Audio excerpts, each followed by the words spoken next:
عايز حاجة حسبه؟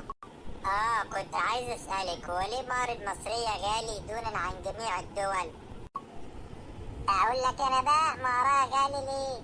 لانها بعد الجواز بتبقى زوجة وحبيبة وصديقة وطباخة وكهربائية وسباكة ومربية ومدرسة خصوصية ودكتورة ومستشارة نفسية والمفتش كرومبو. اي حاجة ضايعة لازم يسألوها هي، وشماعة يتعلق عليها جميع مشاكل الأسرة ومستحيل تنكسر، واحيانا سائقة بس دي ما برشحهاش قوي، انها ليست امرأة، دي رشقة في كل حاجة.